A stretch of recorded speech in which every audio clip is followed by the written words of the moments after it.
If you want to stretch an image in Photoshop without ruining the important parts of your photo, this video is for you. In the next few minutes, I'm going to show you how to stretch an image in Photoshop using a smart method called content-aware scale, so you can widen your image while keeping people, objects, and other subjects looking natural. This is especially useful if you want to turn a square photo into a wide landscape layout for thumbnails, banners, social media posts, or design projects. And before we get started, if this tutorial helps you out, make sure to hit the like button and subscribe for more easy Photoshop tips just like this. It really helps the channel a lot, and it means you won't miss the next tutorial. Alright, let's jump into Photoshop. First, open the image you want to stretch. Once your photo is loaded, look over to the Layers panel on the right side. If your image is locked and labeled background, you'll see a small padlock icon next to it. That means the layer is locked, so you won't be able to edit it properly yet. To unlock it, just click the padlock. Photoshop will convert it into layer 0, which gives you full editing access. Now that the layer is unlocked, the next step is to expand your canvas. This is important because you need extra empty space before you can stretch the image into it.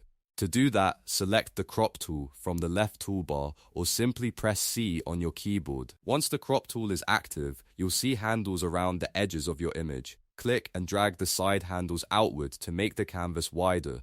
You can stretch the canvas as much as you need, depending on the final look you want. After you've adjusted the canvas size, press Enter to apply the crop. At this point, you'll notice transparent checkerboard areas on the sides. That's the empty space your image is going to expand into. This is the key setup step before using content-aware scale. Next, make sure your image layer is still selected in the Layers panel. Then go to the top menu bar and click Edit, followed by Content-aware scale.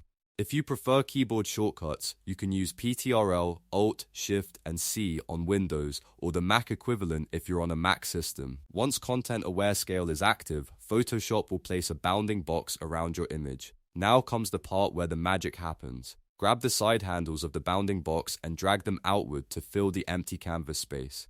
As you stretch it, Photoshop will intelligently preserve the important parts of your image, like people, faces, products, or any subject you don't want distorted. What it does best is stretch the background areas, such as skies, walls, roads, water, or other low detail regions, while protecting the main subject. That means you get a wider image without making your subject look unnaturally wide or warped. If the result looks off at first, don't worry. You can always undo and make a smaller adjustment. The best results usually come from stretching gradually instead of pulling the image too far in one go.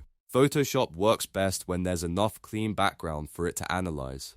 Once you're happy with how it looks, press Enter to apply the content-aware scale. Now your image should be wider, with the important elements kept more natural than if you had simply stretched the entire picture manually. And just to be clear, there is a standard stretching method in Photoshop too, but that one will distort the proportions of the entire image.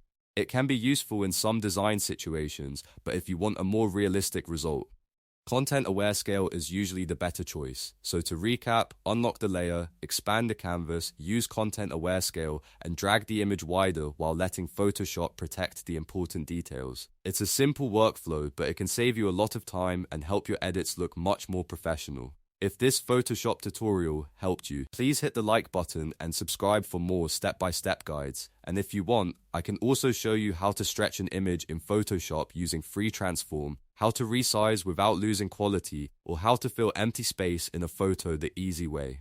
Thanks for watching, and I'll see you in the next video.